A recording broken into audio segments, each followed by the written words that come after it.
बल्कि एक बहुत महत्वपूर्ण कंसेप्ट है महाभारत में।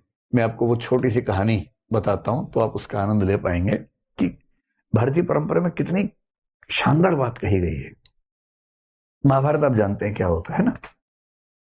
तो महाभारत का युद्ध चल रहा है कुरुक्षेत्र में, और युद्ध काफी सघन बिंदु पे आ चुका है, खतरनाक बिंदु पे आ चुका है।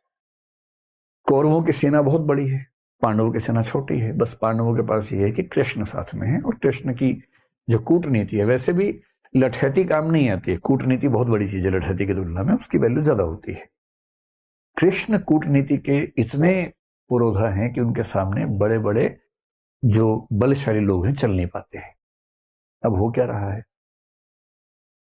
अच्छा, कृष्ण को शुरू से अंदाजा था कि कर्ण को संभालना आसान नहीं होने वाला है, बाकी सबको संभाल लेंगे, कर्ण नहीं संभलेगा। तो कुंती ने कर्ण से एक निवेदन किया, और कर्ण ने अपनी माता से कहा, ठीक है माता जी, आप निश्चिंत रहें, आपके 5 बच्चे बचे रहेंगे। जिसमें निहित था कि मैं आपका एक बच्चा नहीं छोड़ूंगा, अर्जुन, बाकी सब छोड़ दूंगा। अब कुंती भी चिंतित है, क्योंकि वे बच्चे तो उसके हैं ना, बच्चे की चिंता किस मां को नहीं होगी। अब हो क्या रहा है युद्ध में, द्रोणाचार्य की मृत्यु हो चुकी है। अश्वत्थामा वाली कहानी आपने सुनी ही है। भीष्म भी युद्ध लड़ने की स्थिति में नहीं है, अब वो शैया पे लेटे हुए हैं, युद्ध नहीं लड़ रहे हैं।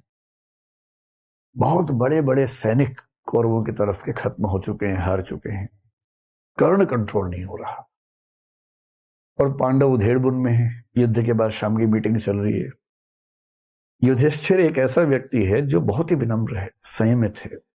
आप युधिष्ठिर के मुंह से गलत बात आमतौर पर नहीं सुनेंगे, क्योंकि संयम बहुत ज्यादा है।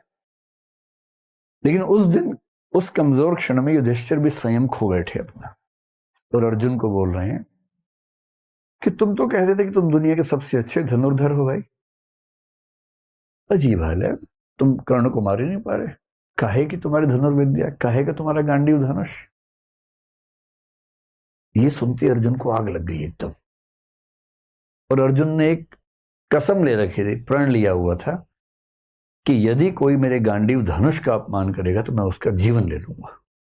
ये प्रण लिया हुआ था, प्रतिज्ञा थी।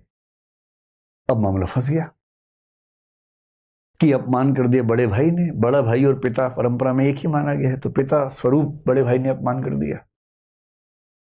अब अर्जुन परेशान है कि यार मुझे प्रतिज्ञा पूरी करने के लिए अपने भाई का वध करना पड़ेगा। कृष्ण समझ गए कि ये मामला ठीक कर रहा हूं। कृष्ण उसके पास गए, बोले चिंता मत करो यार, रास्ता है इसका। क्या रास्ता है? बोले शास्त्रों में कहा गया है कि पिता का अपमान करना और पिता की हत्या करना बराबर बात है। तो तुम युधिष्ठिर का अपमान कर दो, तुम बड़े भाई के वध के पाप से मुक्त हो जाओगे। उसने कहा ये ठीक रहेगा। तो उसने उसी सभा में वापस जाके बोला, आपने जो जुआ खेला उसकी वजह सब कुछ हो रहा है। आपने ही सारी गड़बड़ की थी। उस दिन आपने पत्नी को दांव पर लगा दिया, राज्य को दांव पर लगा दिया, आपकी वजह से वनवास हम सबको मिला, हम सबका जीना मुश्किल हुआ, ये आप जिम्मेदार हैं इसके। युधिष्ठिर अवाक देख रहे हैं कि ये क्या बोल रहा है भाई, कैसे बोल रहा है। फिर कृष्ण ने संकेत किया, हो गया बस पर्याप्त है। अब वापस आए। युधिष्ठिर तो चुप हो गए। उदात्त आदमी चुप हो जाता है, ऐसे क्या बोलेगा उसके बाद। अब अर्जुन को गिल्ट फीलिंग बड़ी खतरनाक है। कृष्ण के पास बैठ के बोल रहा है कि मैं ये झेल नहीं सकता। पिता की निंदा और पिता की हत्या बराबर है। मैंने पिता की निंदा की, यानी कि मैंने पिता की हत्या की है, और पिता की हत्या के बाद मैं जीवित रहूं ये संभव नहीं है। मैं तो खुद को खत्म करूंगा। सबने समझा है, पर वो अड़ गया ना, और फिर चिता तैयार कर ली गई उसके लिए। अब कृष्ण को लगा, बताओ यार, एक सॉल्यूशन निकाला है तो मामला दूसरा फंस गया। फिर कृष्ण ने मामला संभाला। कृष्ण तो मामला संभाल लेते हैं। कृष्ण बोले, देखो शास्त्रों में एक बात और कही गई है। तो अर्जुन तो तैयार था एकदम। तो उसने कहा, क्या कहा गया है? कृष्ण ने कहा, आत्म प्रशंसा और आत्महत्या बराबर है, इसलिए अपनी तारीफ कर लो, आत्महत्या हो जाएगी। अब ये कहानी कितनी सही है कितनी गलत है मुझे नहीं पता, क्योंकि मैंने तो इंटरनेट से कहीं ढूंढी तो पढ़ी है पूरी कहानी। पर एक रोचक बात है, आत्म प्रशंसा को, नार्सिसिज्म को आत्महत्या माना गया है। और इसका मतलब है कि हमारी कल्चर ये सिखाती है कि कोई भी बच्चा अगर उछल कूद मचाए कि मैं तो ये हूं, मैं तो वो हूं, तो ना, तुम ये वो नहीं हो, एक बहुत बड़े संसार के छोटे से हिस्से हो, उतने ही हो, उतना ही अपने आप को समझो।